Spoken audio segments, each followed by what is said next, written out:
ter papo não. Tentação de armas. Roteiro que não é do nosso espaço, na nossa quebrada, vamos morrer, não vamos matar.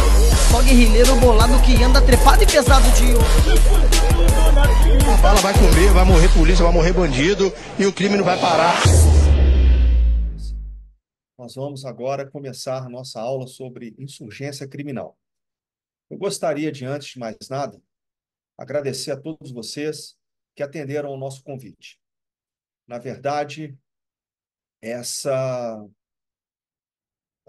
projeto começou há 2 anos atrás e nós tivemos uma dificuldade muito grande de nós produzirmos todo esse conteúdo. Nós vamos mostrar um pouco daquilo que foi feito, daquilo que demandou esse trabalho de pesquisa, esse trabalho de produção, enfim. Nós vamos falar um pouco, muito pouco essa noite, sobre um tema de extrema relevância, que é a insurgência criminal. É quando a criminalidade de alta intensidade transcende o limiar de um conflito armado de baixa intensidade. Eu vou compartilhar a tela com os senhores para que a gente possa acompanhar. Essa apresentação também foi disponibilizada. Essa apresentação também foi disponibilizada no grupo de WhatsApp. Então, quem quiser acompanhar essa apresentação em PDF que está lá, nós recomendamos, tá certo? E essa semana, aliás, infelizmente, como toda semana, né, no Brasil, esse tema vem muito a calhar, porque nós tivemos 2 episódios que merecem atenção, ou pelo menos que ganharam muito destaque na mídia. Primeiro, o relatório da Polícia Federal sobre a operação contra domínio de cidade, que aconteceu em Varginha, Minas Gerais, uma operação conjunta entre a Polícia Rodoviária Federal e a Polícia Militar de Minas Gerais, mais especificamente o Batalhão de Operações Policiais Especiais. E o outro evento que ganhou destaque na mídia essa semana foi a operação realizada pelas Forças de Segurança Pública no Rio de Janeiro, no Complexo do Alemão. Mas, enfim, ambos esses episódios, eles são muito afetos àquilo que nós vamos falar hoje. Inicialmente, eu gostaria de destacar que a insurgência criminal, e nós vamos ver o que é isso mais à frente, a insurgência criminal ela é um fenômeno comum, ou ela é um fenômeno predominante na América Latina. A nossa região é considerada a região mais pacífica do mundo, porque essa análise é feita com base em uma visão muito ortodoxa de conflitos entre estados soberanos, como, por exemplo, o que acontece no leste da Europa, entre a Rússia e a Ucrânia. Mas se nós observarmos com um olhar um pouco mais flexível, menos ortodoxo a nossa região, nós vamos perceber que embora abrigue apenas 8% da população do mundo, a América Latina é responsável por 1/3 dos homicídios cometidos no planeta. Então, 8% são responsáveis por 33% das mortes. As 10 cidades mais violentas do mundo, elas se encontram na América Latina e 4 delas são brasileiras. Ao contrário da Europa, por exemplo, que a cada 50 anos altera o seu mapa político, e quando isso acontece, nós testemunhamos guerras estúpidas e desnecessárias, como o conflito na Ucrânia. A linha mestre da história latino-americana tem sido o conflito perene entre ricos e pobres. No final do século XIX, quando os países latino-americanos conseguiram conquistar sua independência, é a primeira, segunda década do século XX, essa luta foi caracterizada por disputas entre oligarquias locais. Mas a partir da década de 1930 até o final da década de 1970, essa agenda política centrada, como eu disse, na disputa perene entre ricos e pobres na América Latina, ela teve um viés político muito grande. Ela esteve centrada em uma agenda revolucionária. Então, ela incorporou um componente ideológico muito importante. Então, nesse período, entre 1930 e início dos anos 80, o que nós observamos na América Latina foi uma proliferação muito grande de movimentos de luta armada, movimentos revolucionários, normalmente apoiados em uma pauta marxista revolucionária. Mas, com o final da Guerra Fria, o declínio daquilo que era chamado de movimento comunista internacional e o boom da droga andina, essa luta perene, repito, entre ricos e pobres, ela perdeu a sua conotação política, ela perdeu o seu componente ideológico e ela foi atraída para atividades de banditismo. Então, mesmo movimentos que surgiram com um componente ideológico muito forte, um componente político ideológico muito forte, e aí nós podemos nos referir aos grupos da Colômbia, da extrema esquerda, como as Forças Armadas Revolucionárias da Colômbia, o Exército de Libertação Nacional da Colômbia, ou de extrema direita. As Autodefesas Unidas de Colômbia, elas acabaram sendo atraídas para a atividade, no caso da Colômbia, para a produção e comercialização da coca. Então, o boom da droga andina nos anos 80 e o declínio dessa agenda revolucionária marxista fez com que a violência predominantemente não estatal na América Latina, ela adquirisse aquilo que John Sullivan chamou de insurgência criminal. Pois bem, quando nós falamos de insurgência criminal, vamos trazer uma reflexão inicialmente do professor Marcos Cavalcante, da Universidade Federal do Rio de Janeiro. Ele nos diz que nós não vivemos uma era de mudanças, muito pelo contrário, nós vivemos uma autêntica mudança de era, o que é algo completamente diferente. Porque quando nós falamos em mudança, em era de mudanças, me perdoem, em era de mudanças, pressupõe-se um contínuo de transformações sobre o qual nós exercemos determinado grau de controle. Porém, quando nós falamos em mudança de era, nós nos referimos a um conjunto de rupturas paradigmáticas que incidem sobre os fundamentos da sociedade, transformando os nossos processos cognitivos, ou seja, a forma com que nós pensamos, e, sobretudo, os nossos pressupostos teóricos doutrinários anacrônicos. Então, enquanto a gente tenta enquadrar essa violência armada, não estatal, endêmica, hiperdifusa da América Latina sob uma perspectiva de segurança pública ou segurança nacional, isso se torna inadequado. Porque o Brasil, ele não possui apenas um problema de segurança pública. O Brasil possui um problema de segurança sistêmica extremamente difusa, extremamente complexa. Embora isso se torne lugar comum e exista consenso em torno dessa ideia, nós não conseguimos ir além de uma abordagem estritamente criminológica. Ou seja, as nossas análises, os nossos debates, e, sobretudo, as nossas políticas continuam circunscritas a uma mera perspectiva de segurança pública estrito sensu. Então, quando nós trazemos o conceito de insurgência criminal ou um conceito de guerras criminais, nós não conseguimos enquadrar na perspectiva binária de segurança e defesa, segurança nacional, segurança pública e defesa nacional que o Estado brasileiro adota. Então, a gente precisa até redefinir, reestruturar o problema. Eu gosto muito de citar uma frase de Albert Einstein, na qual ele diz o seguinte: se ele tivesse 60 minutos para resolver um problema e a vida dele dependesse da solução desse problema, ele gastaria 55 minutos formulando a pergunta correta e 5 minutos resolvendo. Nós hoje, com a nossa estrutura conceitual que nós temos, já que se mostra anacrônica, da era das sociedades industriais, nós não conseguimos estruturar o problema, porque nos faltam ferramentas conceituais, nos faltam ferramentas cognitivas. Um dos aspectos centrais que nós ignoramos é que existe hoje nós passamos por um processo de redefinição do sistema internacional.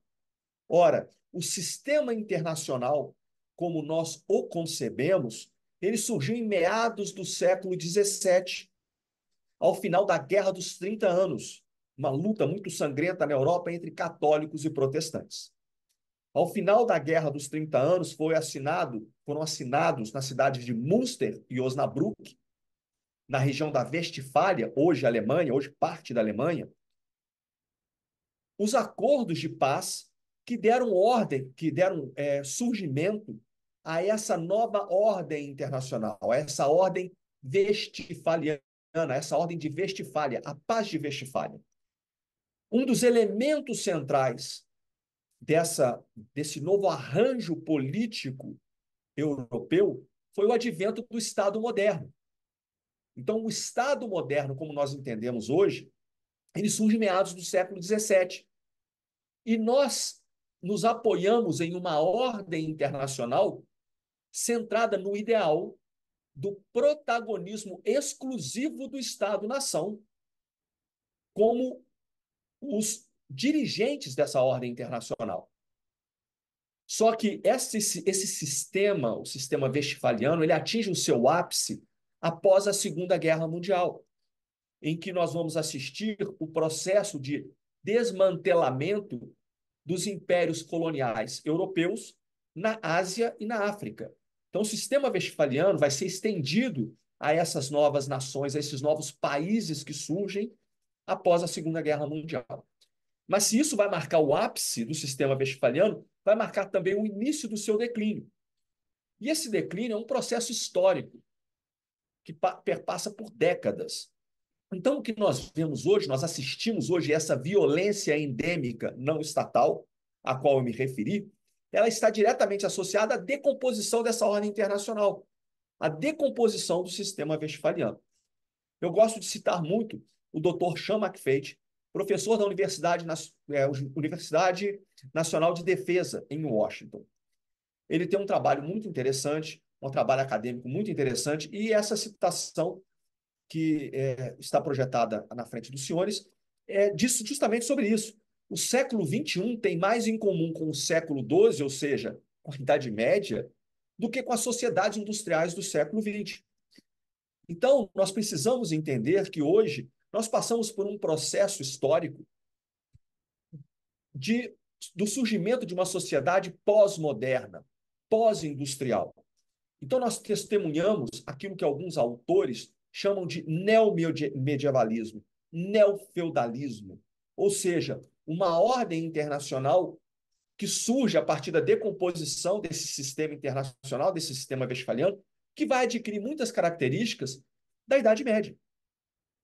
Como, por exemplo, a assimetria entre estados e a subtração do poder soberano do Estado sobre seus elementos materiais, quais sejam povo e território. A gente não vai aprofundar nesse assunto, porque nós não temos tempo.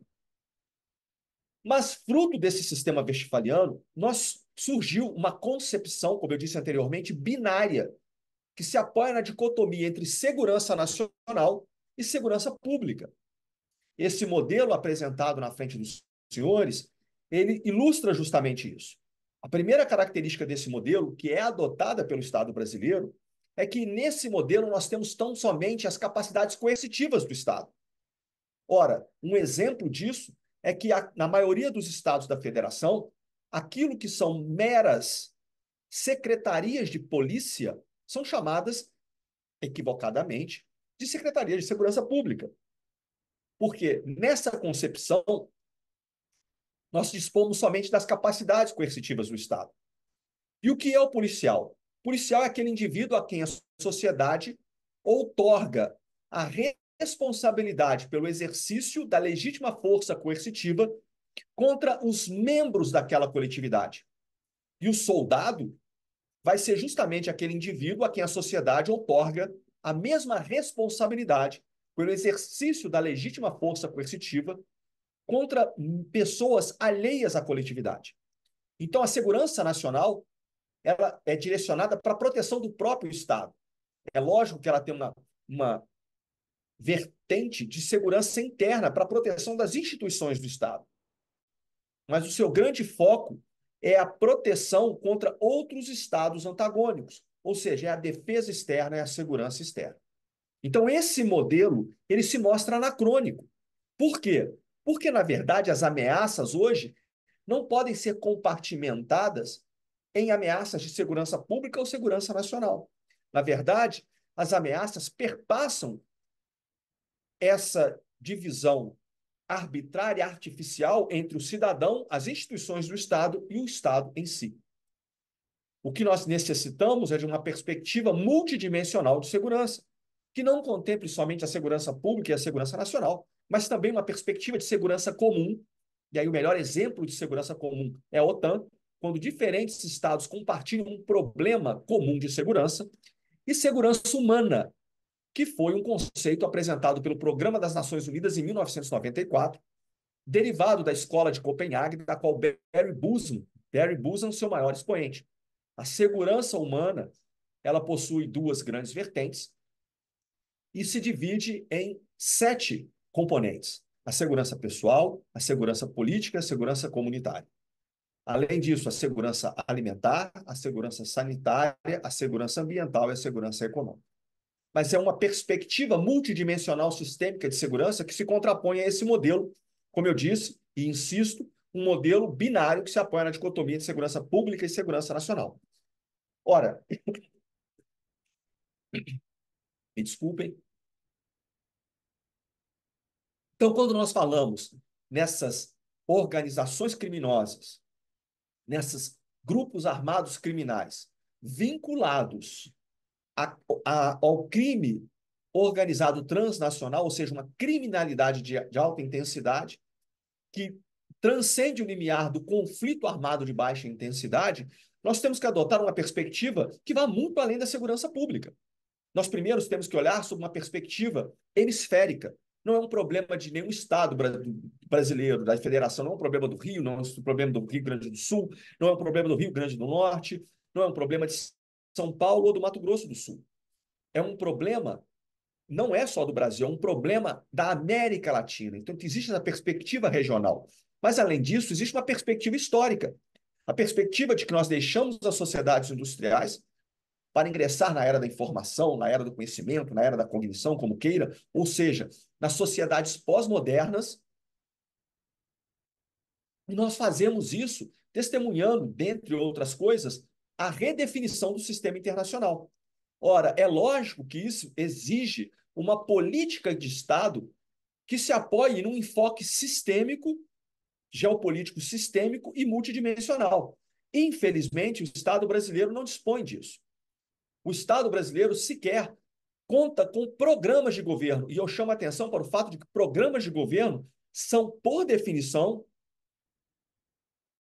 completamente diferentes de política de Estado. Então, o Brasil não só não dispõe de política de Estado, como os programas de governo das administrações federais que se sucedem, eles são pífios e inócuos. Nós sequer temos adotado, obedecido à doutrina que orienta a aplicação de respostas emergenciais a crises localizadas.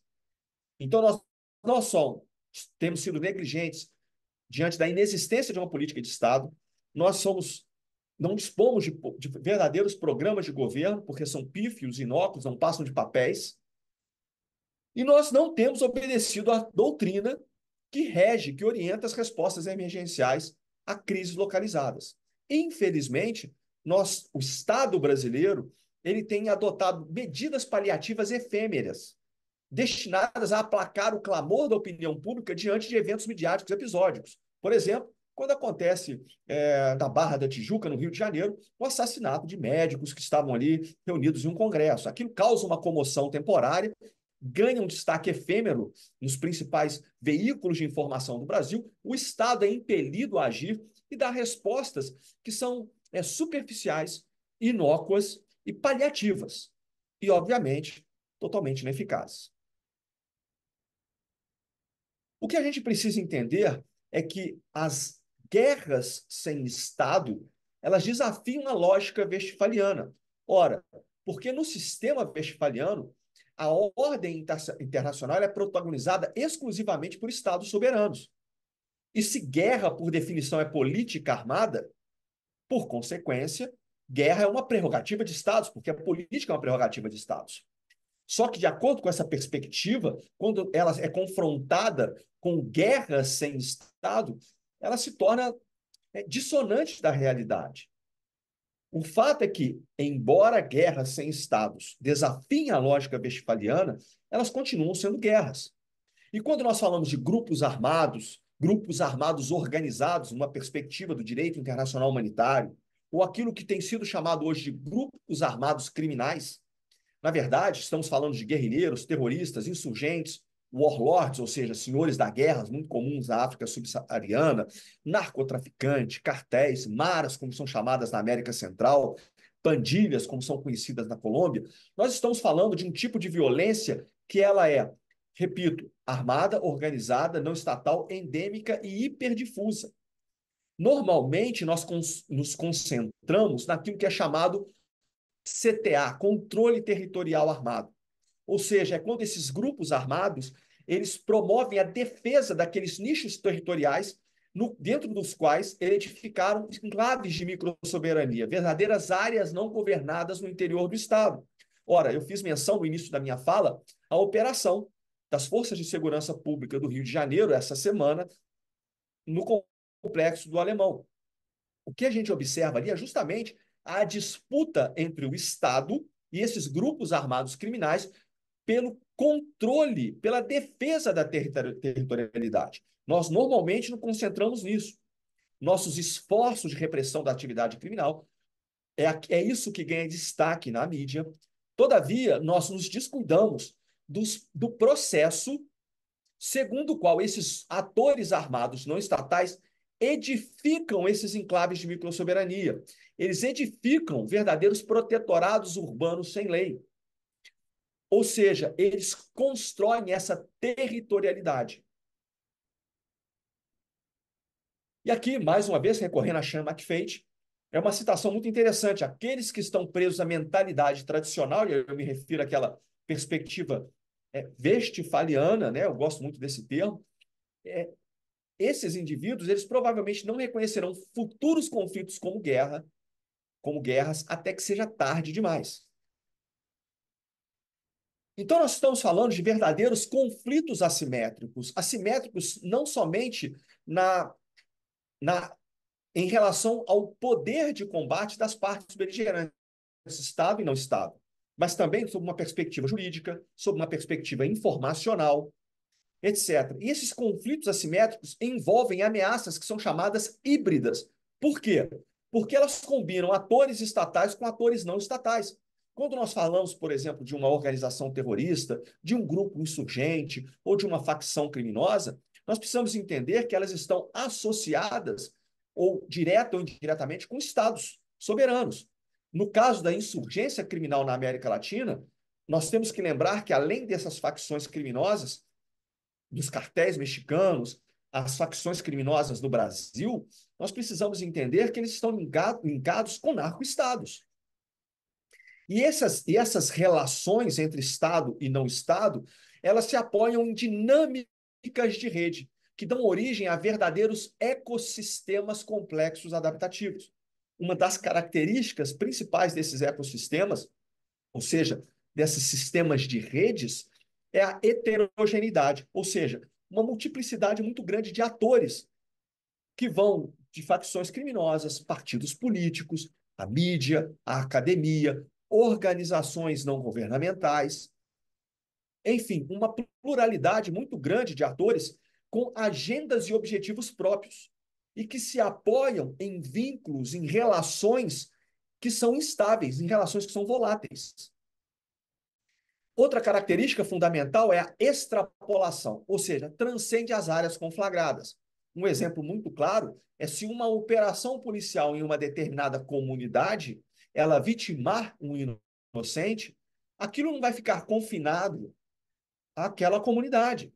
Muito pelo contrário, aquilo vai ser disseminado de forma instantânea, em virtude das mídias sociais, para não só para a cidade, não só para o Estado, não só para o Brasil, mas vão ser imagens veiculadas para o mundo inteiro. Então, essa extrapolação das áreas conflagradas é outra característica muito importante. E um aspecto fundamental é que as nossas forças de segurança pública, elas costumam focar muito no embate direto, ou seja, no confronto armado. Só que, infelizmente, esses inimigos, essas forças anti-Estado, elas sabem combinar muito bem duas ferramentas que são extremamente importantes: a guerra jurídica, aquilo que é chamado de lawfare, e a guerra informacional. E é justamente aí em que nós temos as forças de segurança do Estado, elas têm sido mostrados, têm se mostrado mais vulneráveis. Porque no confronto direto, elas são mais proeficientes, elas são mais selecionadas, elas são mais treinadas e, via de regras, elas sobressaem, elas sobrepujam no enfrentamento direto. E quando a gente fala em guerra informacional, normalmente nós nos atemos tão somente à disputa de narrativas. Ora, a disputa de narrativas são importantes. Todavia, elas são insuficientes por si só. Elas têm que vir acompanhada de uma disputa ideológica e cultural. Muitas vezes, nós já perdemos nessa perspectiva ideológica e cultural e tentamos nos ater tão somente a uma disputa de narrativas. Depois da operação, vem o porta-voz da Secretaria de Segurança Pública, ou vem o representante da assessoria de comunicação de uma polícia militar, por exemplo, de uma polícia civil, e isso, embora seja importante, por si só é insuficiente. Essa disputa de narrativas é insuficiente se ela for desacompanhada da disputa ideológica e da disputa cultural. Então, quando nós falamos das insurgências no século XXI, essas insurgências elas diferem das insurgências do século XX, pois as insurgências do século XX elas se mantinham invariavelmente centradas em uma agenda política, fosse uma agenda marxista, uma agenda nacionalista ou uma combinação de ambas. O que nós observamos no século XXI é que um conjunto de fatores complexos em si mesmo, como, por exemplo, etnicidade, demografia, urbanização incontida, busca por identidades alternativas, globalização econômica, revolução digital, degradação ambiental e escassez de recursos, fluxos migratórios, anomia, convergência e hibridização de redes de ilícito, ou seja, todo esse conjunto de fatores faz com que hoje nós testemunhemos uma proliferação de microinsurgências de nível local.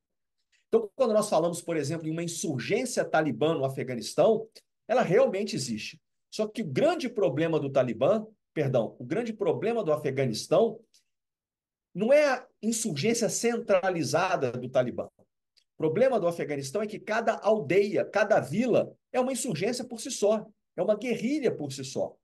O Rio de Janeiro, por exemplo, que é um excelente estudo de caso de insurgência criminal, não possui apenas uma insurgência criminal. O Rio de Janeiro possui mais de 1.400 comunidades. O que existe no Rio de Janeiro, de fato, são mais de 1.400 insurgências criminais. E a insurgência criminal, a principal característica que a difere das insurgências do século XX é que ela não ambiciona capturar o Estado. Ela não ambiciona a tomada do poder. Muito pelo contrário. Ela busca uma coexistência com o Estado. Um termo que, embora tenha se tornado lugar comum, mas que é muito apropriado, é o Estado paralelo.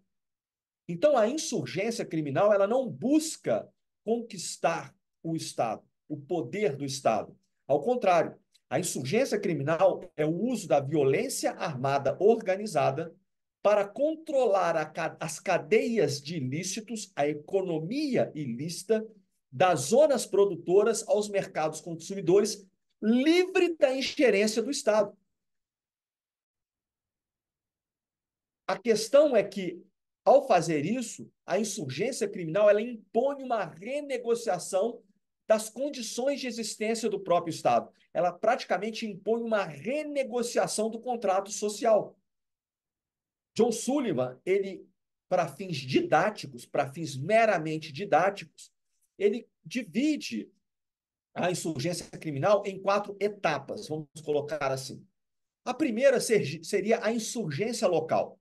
Seriam quando esses grupos armados criminais buscam criar, ainda que de maneira empírica, os mecanismos de controle da população no nível local. Em um segundo momento, surge a luta pelo Estado paralelo. E aí eu trago 2 imagens de grupos armados criminais no Rio de Janeiro.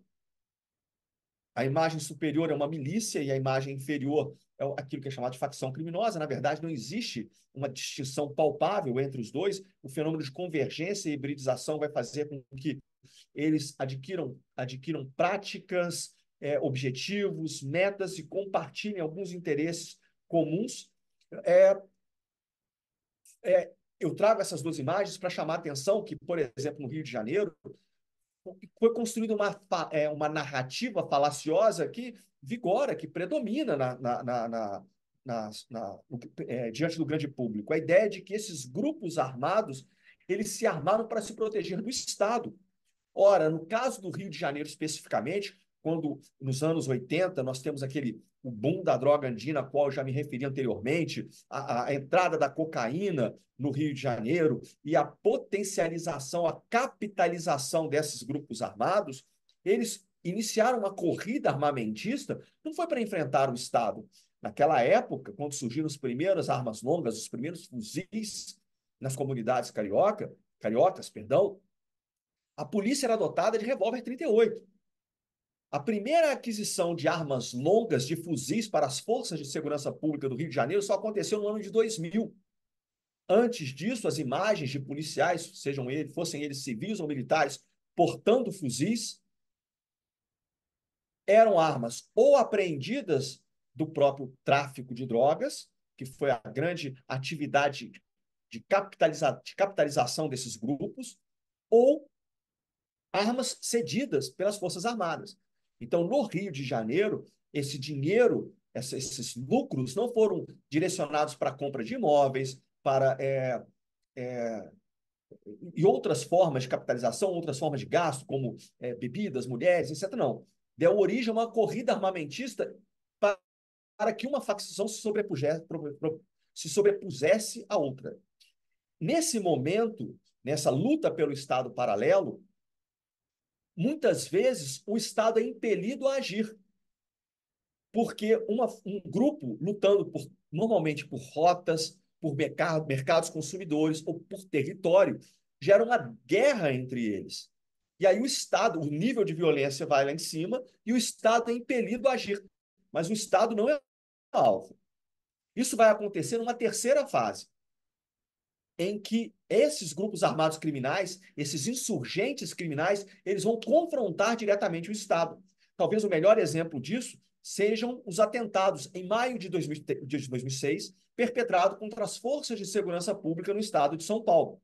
Então eu trago essas 2 imagens em que, mais recentemente, nós vemos um ex-magistrado, senador da República, alvo de uma organização criminosa. E num 4º estágio, esse é o mais perigoso, o que nós observamos é a implosão do próprio Estado. Então, nós vemos, por exemplo, a facção paulista lavando dinheiro em transporte público. Uma atividade que, por ser considerada essencial, é custeada, é subsidiada pelo próprio Estado. Acredita-se que hoje essa organização criminosa esteja empreendendo lavagem de dinheiro em obras públicas. Além disso, ações de infiltração, defecção, corrupção de agentes públicos e instituições públicas.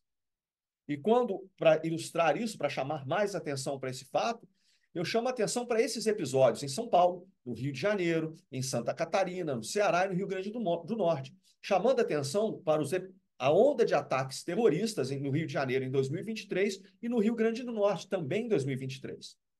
Ora, ondas de ataques terroristas, sim, Embora a legislação hoje, antiterrorismo no Brasil, datada de 2016, ela tenha excluído peremptoriamente aquilo que na América Latina é chamado de narcoterrorismo, da qual Pablo Escobar foi seu grande ícone. Mas o termo terrorismo, narcoterrorismo é um pouco inapropriado. Eu prefiro utilizar o termo terrorismo criminal, cunhado por André Luiz Volosin, um ex-analista de inteligência, ex-membro da Brigada Militar, da nossa gloriosa Brigada Militar do Rio Grande do Sul. Tá? Mas por que isso? Porque a legislação brasileira excluiu esse tipo de terrorismo, essa tipologia de terrorismo, um terrorismo criminal. Porque o que é terrorismo, e daí a dificuldade de estabelecermos um consenso acerca da definição de terrorismo, porque existe uma diferença muito grande entre o que é terrorismo, e terrorismo nada mais é do que o uso da violência para propaganda, e aquilo que o Estado vai rotular como terrorismo. Então, sob uma perspectiva estritamente legal, nada disso é terrorismo. Mas sob uma perspectiva prática, pragmática, objetiva, sim, todos esses eventos foram ondas de atentados terroristas. E isso ilustra muito bem a terceira etapa em que o Estado se torna alvo direto desses grupos armados criminais.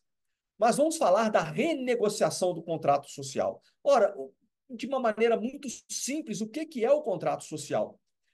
A sociedade, o povo, outorga ao Estado o monopólio da força. E o Estado se compromete a promover o bem comum, considerando que a finalidade é um dos 4 elementos constitutivos do Estado moderno, do Estado westphaliano: povo, território, que são os elementos materiais sobre o qual o Estado exerce seu poder soberano, seu poder de império. Soberania é o terceiro elemento constitutivo. E o quarto é finalidade. Essa soberania se reveste de legitimidade na medida em que é orientada para a promoção do bem comum.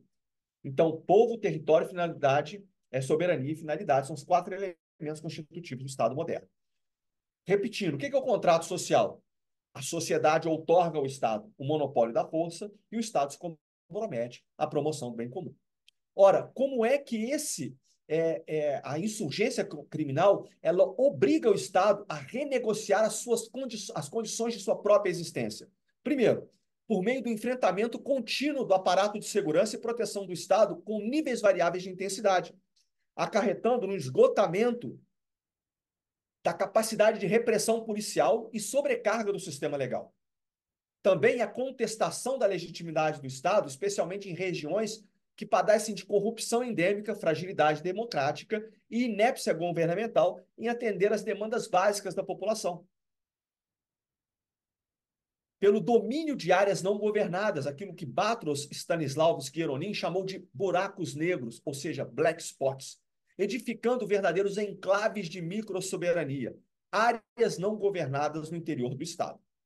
Também pela expansão dos empreendimentos ilícitos e controle da microeconomia informal por coerção e cooptação. Ora, vamos recorrer novamente ao exemplo do Rio de Janeiro. A capital fluminense, em algumas comunidades, como, por exemplo, Complexo de Favelas da Maré, Complexo de Favelas da Penha e do Alemão, esses números variam de acordo com a fonte, mas abrigam 140 mil habitantes, 330 mil habitantes, números que representam um contingente populacional maior do que muitas cidades ao redor do planeta. São contingentes populacionais que vivem de uma economia majoritariamente informal e que depende sobremaneira da injeção de capital proveniente de atividades ilícitas. Se a gente pegar, por exemplo, algumas cidades na fronteira, a economia local depende sobremaneira da economia ilícita proveniente do contrabando, por exemplo. Contrabando de cigarros, contrabando de insumos agrícolas, sem dizer tráfico de armas, tráfico de drogas, não é isso? E, por fim, e é o elemento mais perigoso, a corrupção, intimidação, defecção, aliciamento e infiltração em instituições públicas e organizações não governamentais. Então, é dessa forma que a insurgência criminal impõe ao Estado uma renegociação do contrato social, ou seja, impõe uma renegociação das condições de existência do próprio Estado. E aí, quando a gente fala em áreas não governadas, em buracos negros, black spots, recorrendo ao termo cunhado por Batros Stanislavski Hieronin, Nós estamos falando em um quadro em que a soberania ela é fragmentada, porque esses grupos armados não criminais, eles passam a exercer influência direta sobre povo e território, sobre população, sobre contingentes populacionais significativos. E como essa população está circunscrita dentro de um espaço geográfico, nós estamos falando de território. Ora, povo e território são elementos constitutivos do Estado moderno, são os elementos materiais do Estado moderno. Então, nós falamos de um déficit de soberania, de uma fragmentação de soberania, em uma oferta de governança alternativa nessas áreas que são chamadas, no inglês, em no-go zones, ou seja, zonas para não ir. Né? Na verdade, são espaços anárquicos segregados, fisicamente segregados. Ora, a avenida se torna rua, a rua se torna viela, a viela se torna um beco. São socialmente segregados, são economicamente segregados. Então, nesses espaços anárquicos segregados, surgem verdadeiros enclaves de microsoberania. Quando nós falamos em megacidades, como as nossas capitais, nós falamos da construção de verdadeiros protetorados urbanos sem leis. Não que isso não possa acontecer também nas nossas fronteiras, que são espaços descompartimentados. Não é isso? E aí é o que nós vemos surgir verdadeiras áreas não governadas no interior do Estado. Em determinada ocasião, conversando com um amigo meu, ele disse: o Brasil não possui áreas não governadas. Como, por exemplo, existe na fronteira entre o Paquistão e o Afeganistão, com a Federação das Áreas Tribais Autônomas. E ele disse que no Brasil não existe isso porque o Brasil é um Estado, uma federação, dividida em unidades da federação, ou seja, os estados, e esses estados são divididos em municípios. Então, não existiria um palmo do território nacional que não estivesse sobre a administração pública. Na verdade, não é isso. O conceito de áreas não governadas não é isso. E o Brasil possui, sim, inúmeras áreas não governadas no interior do Estado. Áreas em que o Estado deixa de exercer seu poder soberano sobre seus elementos materiais, quais sejam povo e território. Essa soberania, ali nesses locais, diante da oferta de governança alternativa, da oferta de governança criminal, a soberania do Estado deixa de ser una, imprescindível, exclusiva. Ela perde as suas características. E aí, nós precisamos entender como é que se dá a formação, a construção, a edificação desses enclaves de microsoberania. Ora, a insurgência criminal, ela apresenta uma violência que ela possui essas 5 características às quais eu já fiz menção anteriormente. Ela é armada, ela é organizada, ela é não estatal, ela é endêmica, porque ela resulta de causas estruturais, causas históricas, causas culturais, causas socioeconômicas profundas. Então, se a gente pegar, recorrendo mais uma vez ao exemplo do Rio de Janeiro, algumas comunidades no Rio de Janeiro são remanescentes de quilombos. Então, são causas estruturais muito difíceis de você alterar, sobretudo se você fizer apenas o uso dos instrumentos coercitivos do Estado. Então, é por isso que essa violência se torna endêmica. Usando 2 exemplos. A supressão da Al-Qaeda no Iraque, por exemplo, ela, uma vez destruída a Al-Qaeda no Iraque, ela ressurge de uma forma muito pior, que foi o Estado Islâmico. Quando a gente observa o processo de paz na Colômbia, os profissionais de segurança e defesa, os militares e os policiais da Colômbia, admitem que aquilo não vai significar a paz, vai significar uma transmutação, uma mutação da violência, adquirindo outras características. Porque essa violência é endêmica. E por que ela é hiperdifusa? Porque ela se apoia em redes, porque ela reúne uma heterogeneidade muito grande de atores, porque ela extrapola as áreas conflagradas. Então, essa violência, repito, ela é armada, organizada, no estatal, endêmica e hiperdifusa. E esses grupos armados criminais combinam de forma muito hábil técnicas de coerção e cooptação. Ora, os senhores lembram qual era o lema do Pablo Escobar? Plomo ou prata, ou seja, chumbo ou prata, né, o dinheiro. Então, elas combinam de maneira muito flexível coerção e cooptação, agindo direta e indiretamente sobre a população local. Diretamente, obviamente, é óbvio que são agindo diretamente sobre os moradores. Mas o mais importante é que eles agem indiretamente, ou seja, sobre os líderes naturais daquelas comunidades, daqueles nichos territoriais, daqueles espaços anárquicos dentro dos quais eles constroem a sua territorialidade. Então, são organizações não governamentais, são líderes locais, líderes comunitários, associações de moradores, não é isso? Isso, a gente imagina uma grande cidade, mas vamos pensar na maior bacia hidrográfica do mundo, na região amazônica. Então, o fenômeno acontece de forma muito parecida. E diga-se de passagem, é a mesma coisa, é a mesma dinâmica que acontece, por exemplo, no México. Tá? Nós observamos também que agindo direta e indiretamente, combinando coerção e cooptação para agir de forma direta e indiretamente sobre a população, esses grupos armados criminais se valem de 4 eixos, abordagens estratégicas prioritárias, digamos assim. A primeira delas é a imposição do sistema normativo. Então, isso aí a gente falaria da teoria do controle competitivo de David Kikuchi, que é um fundamento teórico imprescindível para a gente compreender essa dinâmica. Então, eles impõem o sistema normativo. É um sistema de justiça, né, extremamente brutal, né, quase sempre brutal, 100%, é absolutamente informal. Mas esse sistema ele é ágil, crível, previsível e eficaz. Ágil, crível, previsível e eficaz. Eu vou repetir mais uma vez. Ágil, crível, previsível e eficaz. Por que eu insisto nisso? Porque é tudo que o nosso sistema de justiça hoje não é. Nosso sistema de justiça não é ágil, nosso sistema de justiça não é crível, nosso sistema de justiça não é previsível e nosso sistema de justiça não é eficaz. Então, isso subtrai a legitimidade do Estado. Outra abordagem estratégica importante é a redefinição dos padrões culturais. É aquilo que na América Latina é chamado de narcocultura. A gente observa a aproximação desses grupos armados criminais com algumas igrejas protestantes. Eu prefiro, particularmente, do que o termo narcocultura, eu prefiro o termo cunhado pelo coronel Mário Sérgio Duarte, ex-comandante-geral da Polícia Militar do Estado do Rio de Janeiro. Ele faz menção àquilo que ele define como ideologia de facção. Uma outra abordagem estratégica muito importante é o estabelecimento de zonas de silêncio. E nós podemos ver isso essa semana, quando determinado órgão de imprensa de alcance nacional teceu comentários sobre a atuação das forças de segurança pública do Estado do Rio de Janeiro acerca da operação realizada no Complexo do Alemão. A esse respeito, o delegado, o doutor Fabrício Oliveira, fez uma postagem muito interessante no seu Instagram.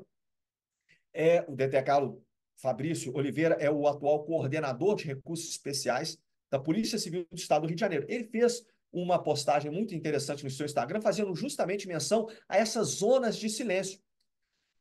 São zonas dentro da qual essas organizações criminosas, elas calam as vozes dissidentes e impõem uma narrativa hegemônica. Me permitam fazer uma analogia com o que acontece hoje com o conflito em Gaza. Ora, desde o dia 7 de outubro, nós temos ouvido de forma recorrente que a organização militante Hamas, o movimento da resistência islâmica, não representa todo o povo palestino. Mas dificilmente nós ouvimos alguém dentro do território controlado pelo Hamas, ou seja, a faixa de Gaza, se pronunciar dessa maneira. Ora, nós ouvimos de forma recorrente que nas comunidades do Rio de Janeiro, aqueles grupos armados criminais representam uma minoria e contam com uma minoria de apoio ativo. Na verdade, a maioria dos moradores dessas comunidades, dessas áreas, elas vivem sob o jugo dessas organizações criminosas. E são pessoas de bem, pessoas honestas, pessoas íntegras, pessoas trabalhadoras e que reprovam a atividade ilícita. Mas elas não têm voz, porque são estabelecidas zonas de silêncio, dentro da qual elas calam as vozes dissidentes, mas o mais importante, além de calar as vozes dissidentes, elas impõem uma narrativa hegemônica. Então, é aquela narrativa falaciosa que acaba predominando nos meios de comunicação de massa e penetram na sociedade civil. De que o Estado é repressor, de que apenas a violência do Estado é causadora do infortúnio da população local, de que é o Estado o que viola os direitos, as garantias individuais previstas no artigo 5º da Constituição, vida, liberdade, igualdade, segurança e propriedade, de que é o Estado que é recorrente violador dos direitos humanos. Isso, na verdade, repito, é fruto dessas zonas de silêncio em que se calam as vozes dissidentes e que promovem a narrativa hegemônica, ok? E, por fim, o controle de recursos. Então, a água, a ligação de água clandestina, a ligação de luz clandestina, a venda, o monopólio da venda do gás, a gatonete. Ora, às vezes existe algo que é chamado de lógica das consequências. A população, às vezes, tem objetivos imediatos comuns com esses grupos armados. Por exemplo, muitas vezes o morador prefere não pagar a água, não pagar a luz, o que é gato, que são ligações clandestinas, prefere pagar o gatonete do que pagar um plano mais caro de internet ali, ok? Às vezes é até conveniente para ele. A questão é o seguinte: quem domina a sua água, quem domina a sua energia elétrica, quem domina é, a sua energia elétrica, água, gás, ela controla a sua vida. Controla a sua vida. Mais uma vez, fazendo uma analogia com o conflito em Gaza. Toda a ajuda humanitária que chega a Gaza chega à população por intermédio das autoridades locais. Ora, quem são as autoridades locais em Gaza? É o próprio Hamas, é o próprio movimento da resistência islâmica. Isso faz com que ele utilize aquilo como um instrumento de dominação da população. Ora, muitos dos senhores devem ter assistido aquele filme Falcão Negro em Perigo, desculpem, ou lido o livro Falcão Negro em Perigo, Black Hawk Down, do jornalista Mark Bolden. Aquilo ali aconteceu, aquela operação, aquela batalha de Mogadíscio, o Dia dos Rangers, como ficou conhecido, aconteceu no dia 3 de outubro de 1993. O que foi aquilo? A população da Somália, afligida pela fome, por décadas de guerra civil, passava fome, era uma população famélica. E a ONU foi para lá para prover ajuda humanitária. Era água e cesta básica. Mas qual foi o problema? Aqueles clãs tribais que se rivalizavam, eles assumiam o controle dessa ajuda humanitária e utilizavam aquilo como instrumento de dominação da população. Então, aquela operação que terminou de maneira dramática e levou ao fim das operações internacionais na Somália, naquele ano, ela era tão somente isso. Então, esse controle de recursos. Então, de uma maneira bem sucinta, a gente explica aqui um pouco da teoria do controle competitivo do David Kikuly. Quem impõe o sistema normativo detém o controle efetivo. E aqui a gente não está falando na disputa pela territorialidade, no controle territorial armado, quando o Estado tenta enfrentar, ingressar nessas áreas, e acontecem os confrontos, os embates com verdadeiras técnicas de guerrilha, como aconteceu essa semana e é recorrente no Rio de Janeiro. Essa semana me refiro às operações no Complexo do Alemão. Ok? Então, aqui a gente está falando, esse slide mostra a construção dessa territorialidade, o surgimento de black spots, áreas não governadas no interior do Estado. Tentando resumir, insurgentes criminais que se valem de uma violência armada organizada no estatal, endêmica e hiperdifusa, combinam técnicas de coerção e cooptação para agir de forma direta e indireta sobre a população local, por meio de 4 estratégias, 4 abordagens estratégicas, 4 eixos de esforço. Quais são eles? A imposição do sistema normativo, a redefinição dos padrões socioculturais, o estabelecimento de zonas de silêncio e o controle de recursos. Bem, outra característica muito importante que nós temos que entender, que é um desafio no mundo, hoje, e eu trago nesse slide uma publicação da Joint Special Operations University, uma instituição de ensino superior do Comando de Operações Especiais do Departamento de Defesa dos Estados Unidos, falando justamente sobre isso, sobre ambientes juridicamente ambíguos. No começo, eu falei de preceitos teóricos que se tornam anacrônicos. Não me refiro tão somente à doutrina policial ou à doutrina militar, à doutrina jurídica também. Quando nós recorremos aos nossos livros de direito, nós não encontramos soluções ou abordagens para o problema dessa criminalidade de alta intensidade, conflitos de baixa intensidade, para a insurgência criminal, para as guerras criminais. O que nós temos, na verdade, são três vertentes do direito, é o que a gente procura mostrar nesse slide, que tentam cobrir todo o espectro de conflitualidade, que vai da paz estável à guerra total, passando pela situação de conflito armado no internacional e conflito armado internacional, termos do direito internacional humanitário. Então, nós temos, inicialmente, a abrangência do direito interno, do qual o principal instrumento, obviamente, é a nossa Constituição. E aí nós passamos para o direito internacional humanitário ou direito internacional dos conflitos armados, cujos principais instrumentos são as quatro convenções de Genebra de 1949 e os dois protocolos adicionais de 1977. Ora, quando a gente fala, por exemplo, na briga, no feminicídio, no som alto, não é isso? A gente está falando do direito interno, ninguém tem dúvida disso. E as nossas forças de segurança pública são chamadas para operar dentro do escopo do direito interno. Agora, quando nós pegamos, por exemplo, o combate entre exércitos regulares da Ucrânia e da Federação Russa, lá no leste europeu, nós estamos falando de qual guarda-chuva jurídico, de qual arcabouço jurídico? O direito internacional humanitário, DIH, ou DICA, Direito Internacional dos Conflitos Armados.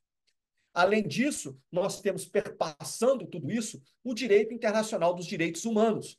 O direito internacional dos direitos humanos, ele vai surgir em 1948, embora tenha antecedentes remotos. Lá o cilindro de Ciro, que libertou os hebreus do cativeiro na Babilônia, mas verdadeiramente o direito internacional dos direitos humanos ele vai surgir em 1948 com a carta, com a Declaração Universal, Declaração Universal dos Direitos Humanos, Eleanor Roosevelt, etc. O referencial histórico dos direitos humanos foi o Holocausto judeu durante a Segunda Guerra Mundial. É por isso que alguns doutrinadores advogam que direitos humanos existe apenas na relação entre o Estado e o cidadão. Por quê? Porque o Estado, o direito internacional é para regular essa relação, porque só o Estado pode violar os direitos humanos. Então dizem que se o Estado Islâmico decapita, se as facções criminosas latino-americanas mutilam, assassinam, isso teria que ser enquadrado em outro tipo de crime. Não seria enquadrado em direitos humanos, porque, de acordo com esses doutrinadores, direitos humanos regulam a relação entre o Estado e seu cidadão. Direitos humanos foram concebidos, foi criado para proteger o cidadão dos abusos do Estado. Então, quando nós pegamos alguns episódios, como eu disse, é muito fácil você enquadrar. A guerra na Ucrânia, você enquadra no DIH. O som alto, o feminicídio, você enquadra no direito interno. Mas quando nós pegamos, por exemplo, uma operação da CORE no Jacarezinho, como acontecida no dia 6 de maio de 2021, ela, na verdade, ela cai num buraco negro, num hiato jurídico, num gap jurídico que existem entre essas três vertentes. E qual é o problema? São verdadeiros quadros de conflito armado, mas que não possuem enquadramento teórico na doutrina policial, na doutrina militar, na doutrina jurídica. Então, o que acontece? Sob uma perspectiva meramente de segurança pública, é inconcebível uma operação policial resultar em cerca de 30 mortos. Então, aquela ação ela é julgada em termos formais, em termos administrativos, na perspectiva do direito interno. Quando nós pegamos, e ela é submetida ao escrutínio da mídia e da opinião pública, sob uma perspectiva dos direitos humanos. Mas, na verdade, ela está nesse gap jurídico, nesse ato jurídico. Então, quando a gente pega a Colômbia e, mais recentemente, o Equador, eles recorreram ao direito internacional humanitário para tentar enquadrar esses atores armados não estatais como grupos armados organizados e tirá-los de uma perspectiva jurídica do direito interno de um desses países e colocá-los sob a lei da guerra. Muda totalmente o status jurídico. Não estou querendo dizer aqui que essa é a solução, mas é para trazer o problema que eu estou chamando é justamente esse ato jurídico. Ora, quando nós pegamos, por exemplo, Israel e tá lá e os combates em Gaza, etc. Israel, por incrível que pareça, Israel é um dos países mais sofisticados e hábeis na observância do direito internacional humanitário. Mas onde é que Israel diuturnamente apanha da opinião pública internacional? No direito internacional dos direitos humanos. Então, esse slide é para mostrar que essas dinâmicas de insurgências criminais, elas operam justamente dentro desse gap jurídico, em ambiente que é juridicamente ambíguo. Então, quando nós pegamos o episódio que essa semana deu destaque com o relatório da Polícia Federal, um dos muitos inquéritos para averiguar, elucidar as operações de repressão ao novo cangaço, domínio de cidades, que aconteceu na cidade de Varginha, isso traz à tona essa questão desse ambiente juridicamente ambíguo, desse gap jurídico. E o que é interessante observarmos é que os juristas, os doutrinadores, vão demandar décadas, 10, 20 anos para poder equacionar esse problema. A questão é que, nesse momento, as nossas forças de segurança pública estão operando, muitas vezes, dentro dessa lacuna. Ok? Passando à frente, eu queria chamar a atenção para o fato de que, nas sociedades pós-industriais, pós-moderna, nas sociedades da informação, nas sociedades do conhecimento, nas sociedades da cognição, como queiram, a força subordina-se à informação. É uma mudança de paradigma muito significativa. Muito significativa. Se nós pegarmos, por exemplo, os combates durante a Segunda Guerra Mundial, ora, a informação se subordinava à força bruta. Só que a partir da Guerra do Vietnã, isso vai promover, a Guerra do Vietnã vai ser um ponto de inflexão na história dos conflitos armados e vai promover uma mudança gradual de paradigma. Então, vai alterar essa relação entre força e informação. Ora, se na Segunda Guerra Mundial a força se sobrepunha à informação, hoje isso vai alterando. A informação se sobrepõe à força, a força se subordina à informação. Mais uma vez, recorrendo ao exemplo do conflito na faixa de Gaza. Quem são os maiores, os mais importantes soldados dessa guerra? Por incrível que pareça, paradoxalmente, não é o guerrilheiro palestino, não é o piloto do F-18 israelense, não é a guarnição, a tripulação de um carro de combate Merkavá israelense. Os principais combatentes daquele conflito somos nós enquanto opinião pública, porque a guerra, ao contrário do que muitos pensam, não está sendo travada em Gaza. A guerra está sendo travada na dimensão informacional. E o grande objetivo não são os quarteirões destruídos em Gaza. O grande objetivo daquele conflito é a conquista do apoio da população, da opinião pública internacional. Sem fazer juízo de valores, eu não quero entrar nesse mérito, por favor, entendam isso. Eu não estou fazendo juízo de valores acerca de uma causa ou de outra. Eu estou fazendo uma análise pragmática do conflito. Se nós pegarmos, por exemplo, o que interessa mais como objetivo imediato do Hamas? Interessa mais, é mais útil para o Hamas 10, 20, 100 soldados israelenses mortos ou uma criança palestina morta? Porque é a criança palestina morta. Porque isso entra no cálculo estratégico do Hamas. Porque isso pode ser um ativo utilizado na dimensão informacional. Repito, não estou fazendo juízo de valor nenhum de outro.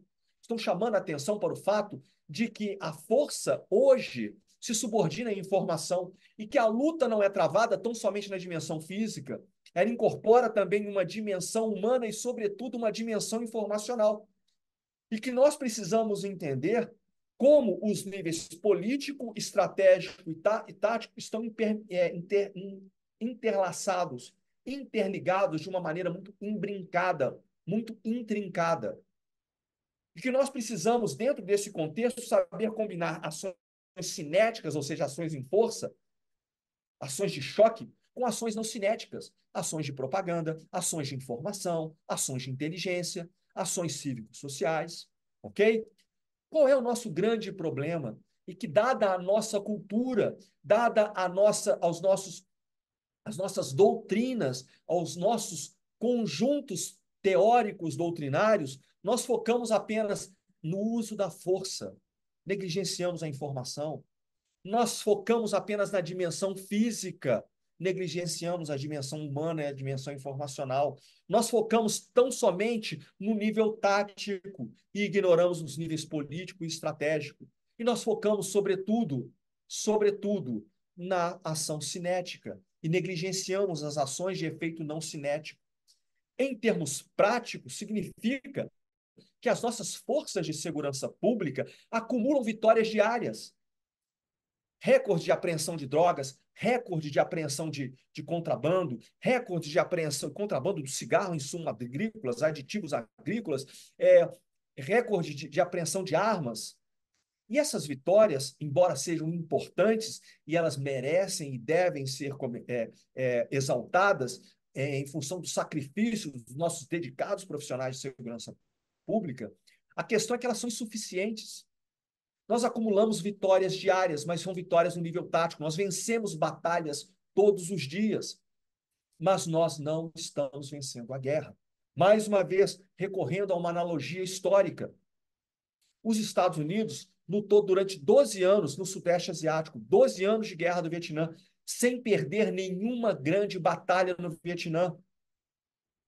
Mas os Estados Unidos perdeu a guerra do Vietnã. Venceu batalhas, não venceu a guerra. O coronel Henry Summer Jr., do Exército dos Estados Unidos, em 1975, ano que o conflito se enfindou, num diálogo, numa interlocução com um oficial norte-vietnamita, ele fala assim: vocês nunca nos venceram no campo de batalha. E o oficial norte-vietnamita falou assim: pode até ser, mas isso é irrelevante. Porque o Vietnã do Norte, ele não travou a guerra nas selvas do Sudeste Asiático, ele travou a guerra nas cidades dos Estados Unidos. Ele travou uma guerra pela opinião pública norte-americana e venceu. Os Estados Unidos passou 20 anos no Afeganistão. O Afeganistão não perdeu nenhuma batalha, mas perdeu a guerra de forma vexatória. Os senhores se recordam daquelas imagens, daquele tumulto de aeronave decolando no aeroporto de Cabul, pessoas tentando se agarrar na aeronave, muito parecida com as imagens do Vietnã em 1975, quando os tanques do Vietnã do Norte entraram em Saigon, capital da República do Vietnã, ou Vietnã do Sul. Então, esse exemplo é muito interessante. Os Estados Unidos não perdeu batalha no Afeganistão, não perdeu batalha no Iraque, mas perdeu a guerra.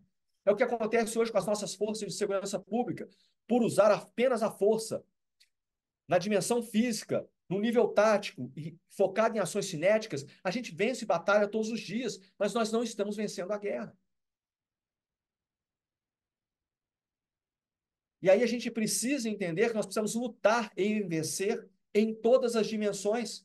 E aí eu cito mais uma vez Sean McFate. Ele fala que as armas mais importantes hoje não disparam projéteis. Lembre-se que no começo eu fiz menção à guerra jurídica, lawfare, à guerra informacional. A gente vence os conflitos armados.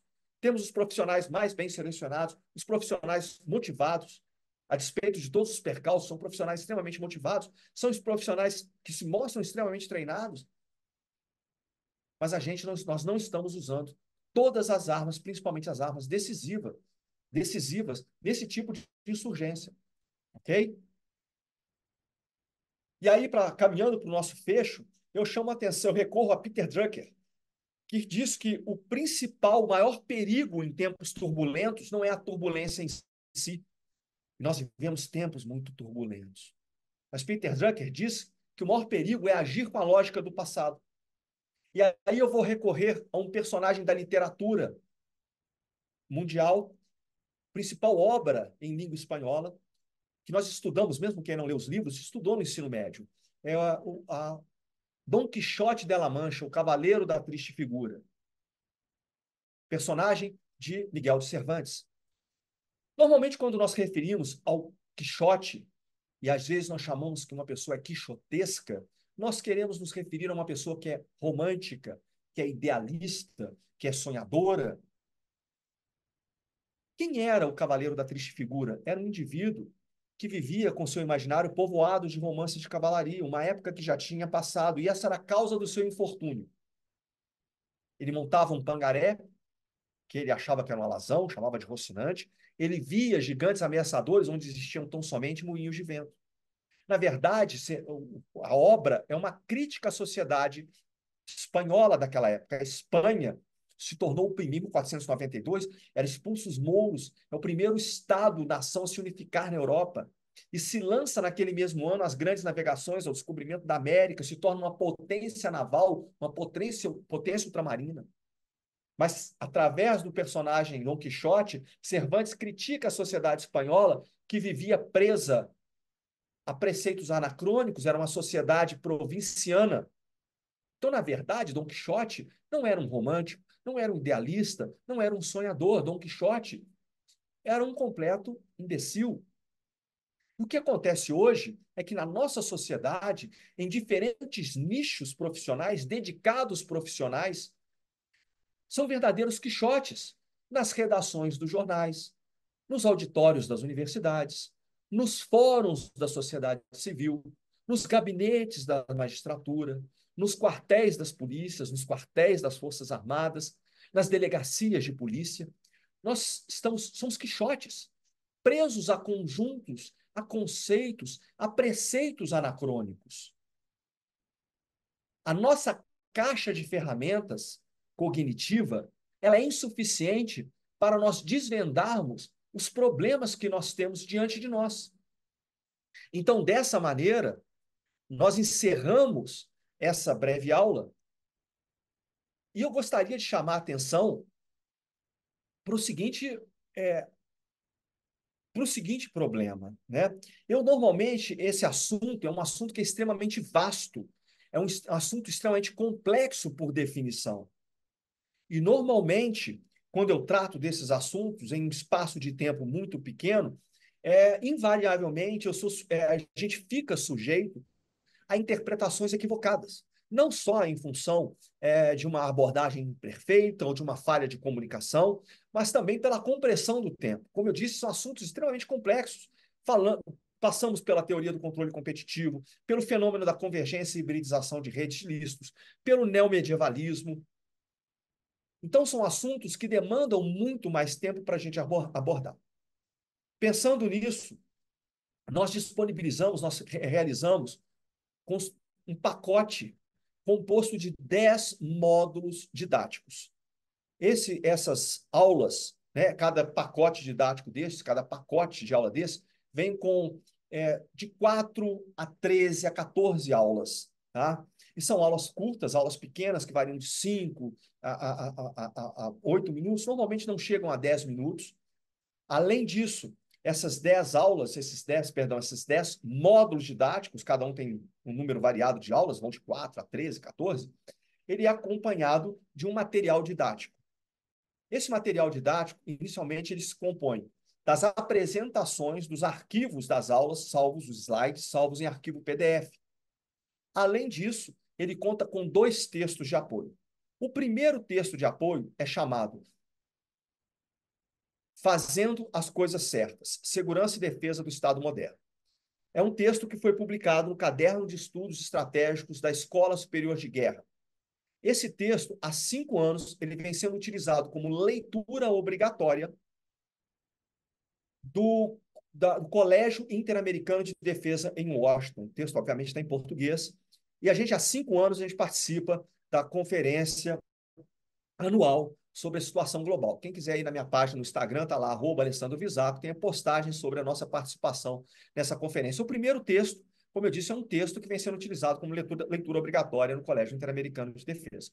O segundo texto de apoio chama-se Insurgência Criminal e a Renegociação do Contrato Social. Esse texto, ele fala sobre toda essa fundamentação teórica e foi o primeiro capítulo de uma obra coordenada, organizada pelo Dr. Rogério Greco, atual secretário de Segurança Pública e Justiça do Estado de Minas Gerais, e Leonardo Novo, professor Leonardo Novo, que também é major da nossa gloriosa Polícia Militar do Estado do Rio de Janeiro. Então, esse segundo texto é o primeiro capítulo, ele sofreu algumas modificações para que fosse utilizado no curso de Segurança Multidimensional da USP.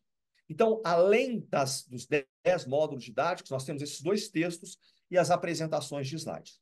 Então, recomendo os senhores de que ingressem na plataforma, estão disponíveis na plataforma do GhostArmy, ingressem na plataforma e os senhores vão ter acesso a essas aulas que os senhores podem acompanhar de maneira flexível, são aulas curtas, de uma organização estruturada didaticamente e que vale muito a pena. Tá? Todo esse material está disponível na plataforma do GhostArmy. É um conhecimento imprescindível, não sejamos Dom Quixotes, vamos municiar a nossa caixa de ferramentas cognitivas, teóricas, com conhecimento atual e imprescindível. E para que vocês se inscrevam nessa plataforma, basta acessar o site que foi disponibilizado no grupo de WhatsApp. O site não, o link que foi disponibilizado no grupo do WhatsApp. Acessando aquele link, os senhores podem fazer a inscrição. A inscrição, ela é um preço acessível, parcelado em 12 vezes, é R$ 39 de alguns centavos, não chega a R$ 40, não é um lanche do McDonald's, não é uma pizza pequena, ok? Então, 12 vezes, vale a pena, é um conhecimento robusto, ok? Que está disponível ali, recomendo demais.